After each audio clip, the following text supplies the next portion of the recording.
Hey guys, and welcome back to Mad About Skin. One of my very favourite things to do here on the channel is to try out new Korean skincare and share my findings with you. Honestly, I've had such good success rates with Korean skincare brands. I've loved so many of their formulations, trying out new ingredients, which are pretty innovative when you compare and contrast it to some Western brands. However, as with everything in life, not everything can be a ding ding ding holy grail. And recently I've stumbled across a few Korean skincare fails that I want to share with you in today's video. This isn't to shade any of the brands mentioned today, but rather just share with you my honest opinions to save you guys some of your hard-earned coin. Sit back, relax, let's talk some Korean skincare fails. Now, before we get into this video, I would love to know your own hot take on Korean skincare. What products have you tried recently? Were they holy grails or did they miss the mark hard? Sound off in the comments section below. I also would love to know if you guys want to see more Korean skincare product reviews, try-ons and hauls here on the channel. If you do, reach down and give this video a big thumbs up and a like, which is honestly the best way of letting me know, because I always want to create the videos and the content that you guys enjoy watching. Now, without further ado, should we cut this waffle and delve straight on in? And kicking things off with this product, this is the Kahai, I hope I pronounced that, K-A-H-I, and their Wrinkle Bounce Collagen Mist Ampule. Now, the reason I decided to try this one out is collagen, anything with collagen in the title is like, oh, it just draws me in because I'm working with my skincare routine at the moment to boost the levels of collagen and elastin in the skin, because that's one of the very best ways of bringing back firmness and also minimizing fine lines and wrinkles.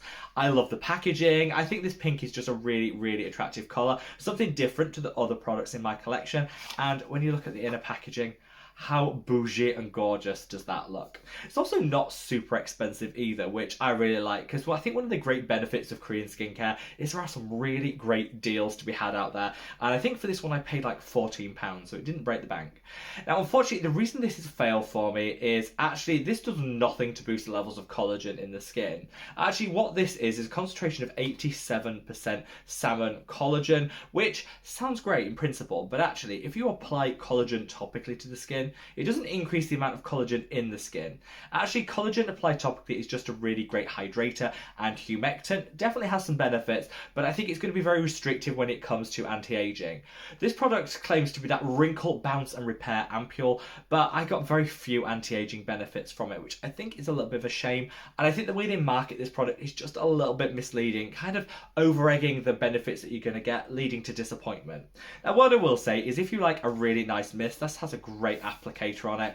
Super fine mist. Smells divine if you like a little fragrance in your skincare routine, and definitely hydrates you to the gods.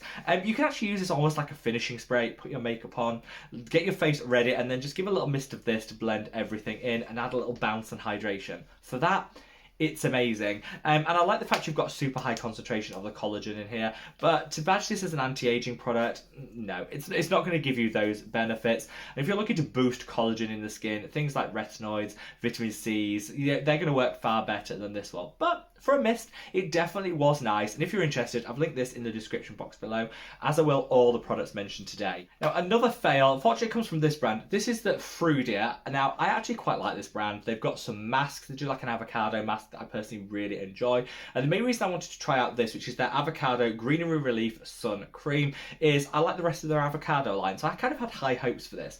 You do get a decent concentration of that avocado extract in here, which is going to calm, soothe and hydrate. But oh, the finish on the skin is just, it's so bad. It's so bad. I actually quite like the texture. So the texture isn't the problem. It's just how ashy this is, and it leaves like the most visible and noticeable white cast. If you see that, it is real. I didn't put much on there, so you can't accuse me of overusing it.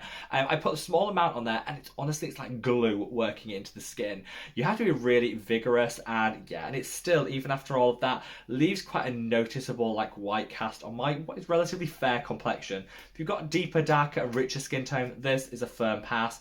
And whilst I know it is a mineral sunscreen, so expect some element of castor skin, not to this extent. And the fragrance is overwhelming. It's not even avocado, it's sort of I don't know, it's just like really fake floral. It's not for me. It's such a shame. It's also quite greasy.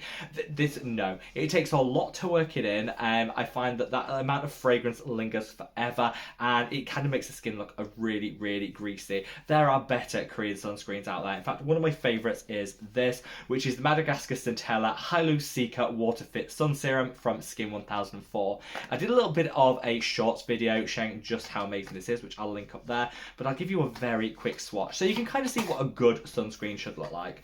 This is chemical, so it's not a like for like dupe in that respect, but it is the best Korean sunscreen I think I've ever found. Glides onto the skin. Look how easy that disappeared. Gone in a flash. Just the right amount of dewiness and hydration. It's fragrance free, it's not packed full of all of that scent, and yeah, this, hands down, a ding ding ding, 10 out of 10 holy grail. It's fruity one, firm pass. The next fail is this. This is the Sun by My AHA, BHA, PHA 30-Day Miracle Serum Light. Now, this is a product that's been going viral online. So many people fangirling about it, saying how amazing it is. So I thought, well, of course, I've got to buy it, try it, and put it through its paces. I don't get it. I don't get what the hype is. I don't get why this product's getting so much love and attention. It did nothing. I'm not really surprised that it did nothing when I look at the ingredients. You know, this has a huge amount of tea tree leaf water in it and kind of not a lot much else. There is a small amount of AHA, BHA and PHA exfoliators in here, which at the margins might help to increase cellular turnover, give some radiance to the skin, but I didn't really notice a whole lot of difference. My main issue with this is it also has peppermint oil in here. This is a no. This is a no in skincare in my view. Because peppermint oil, whilst it can give some temporary relief, like calming, soothing, because it gives a very like cooling vibe to it, in the long term, it's one of the most sensitizing oils out there. I would say just stay well clear of that. And look, I'm not someone that demonizes fragrance or oils or anything in skincare. I think, you know, when it comes to skincare, do what works for you. But probably the one exception I would make to that is like peppermint oil. It's too high a risk of irritation, and I really don't know why it's in here. It does give a temporary cooling, but having used this for like, I think I gave up on like day 14 because my skin was getting pretty irritated by it. But I used it for 14 days and noticed very little difference. It is cooling on the skin, but it's an overwhelmingly like minty scent to it, which I personally don't really like. Yeah, and I think we can just do better than this. Unfortunately, the Sun by My PHA, BHA, AHA collection, I think there's better exfoliators out there, but let me know, have you had a different experience with this? Did you absolutely love it? And is it just me that's kind of not understanding how this works? Let me know, but for me, this was a firm pass. Now, to end on the fails before we come on to some holy grails, I have got two products from Purito that I do want to mention. This is the Breeze Water Gel Cream. This actually was nice, but that was about it. I think it's relatively expensive for what is just a water cream. You know, I really, really like some of the Korean water creams. Great keeping them in the fridge, lightweight summer hydration. But this is probably up there in price point when you compare to some of the competitors, and I was just a little bit underwhelmed by it. I think the hydration lasted about like 15 minutes, then my skin felt dry again, so it's not giving me enough. I'm going to keep it, and I'm going to try it again in summer, because it might be the case of in summer when my skin needs less hydration, this works perfectly. And I'm always willing to make a product, you know, try and make it work, because I hate waste, but there's something this wasn't doing it for me in winter. So watch this space, not writing it off yet. I'm going to try it in the warmer summer months, but at the moment, a little bit underwhelmed. And this is the Centella Green Level Buffet Serum. Now, before you all roast me and read me to filth in the comments below, I know that this is a holy grail for a lot of people. I finally got around to trying it. I think I tried it like 3 years ago, and I've decided to put it again on order because lots of people were fangirling about it, particularly because I've been talking about Centella Secret a lot more recently. This has a nice concentration of that Centella. It's also got some additional, they've isolated some of the compounds within Centella and added them in to like double down on the benefits.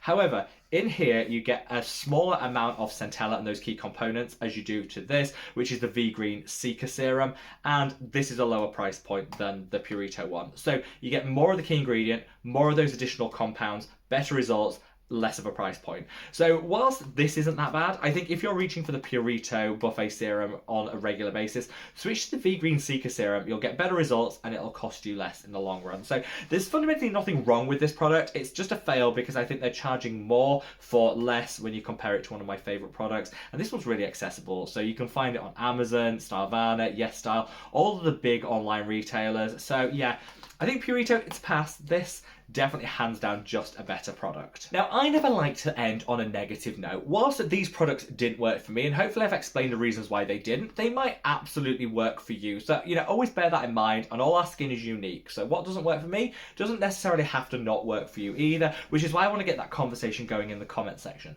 But I do want to end on a bit more of a positive note and share with you two new holy grails that I've discovered from the Korean skincare market. To talk about this is the non-buzzing number 3 Velvet Beauty Cream. So if you're a fan of the Olay Beauty Fluid, the one in the pink, the pink tube, that was, I think it's been going like 70 years and people love. Now, the reason I don't buy that, whilst I like the lightweight hydration it gives, and it kind of acts as a primer and a moisturizer in one, your makeup goes on so much better after using that.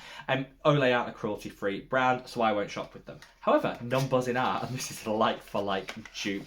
I think the packaging is better, it's more modern, it's aesthetically more pleasing, has a very similar ingredient profile, gives you the exact same level of hydration, and it even smells the same. It's like, yeah, this fragrance, it's like a very light floral fragrance to it, and if you see how this goes onto the skin, it's a little bit thick on application, then it glides on, and it just blurs everything out, gives everything the most beautiful finish, and trust me, if you put this on before you put any foundation or concealer on, it will just sit effortlessly on the skin.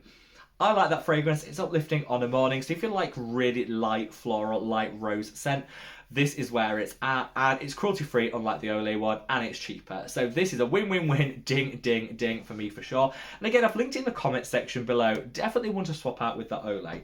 And then finally we've got this. This is the Cosrx Poreless Clarifying Charcoal Mask. Now, as someone who's oily, acne prone and has a lot of skin congestion going on, I do like a little bit of a charcoal or a clay mask, but I always caution people and say, if you reach for one, don't go for one that cracks, almost forms like a crust on the skin, because all that's doing is zapping your skin of all its oils and its hydration. You don't need that.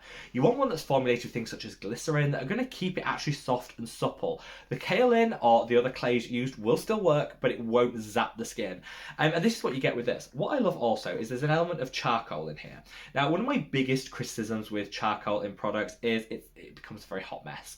And so I find like that black, it gets everywhere. This actually works quite differently. So let me just do that, and then I'm going to put the lid back on before I spill it all over the place, because we don't want that. I think I paid £10 for this. It's actually relatively affordable, and a little goes a long way. So I find one tub will probably last me like 6 months.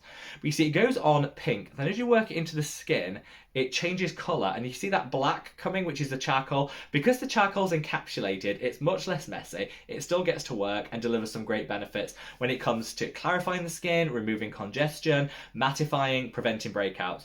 It's really nice. It doesn't dry down to a crust. It genuinely works, and because it's really gentle, you can use this like 3 or 4 times a week just to keep everything in check. I do on my T-zone, and it works every single time. So yeah, Cosrx, they're not my favourite of the Korean skincare brands, but when they do a good product, I'm willing to shout it from the rooftops, and this is a good product. So there you have it, guys. Some unfortunate fails from the Korean skincare market, but a couple of holy grails to just bring back that positivity. What do you think to any of the products mentioned in today's video? Sound off in the comments section below and let me know. And wherever you are in the world, guys, stay safe, stay well, and love your skin. Take care. Bye.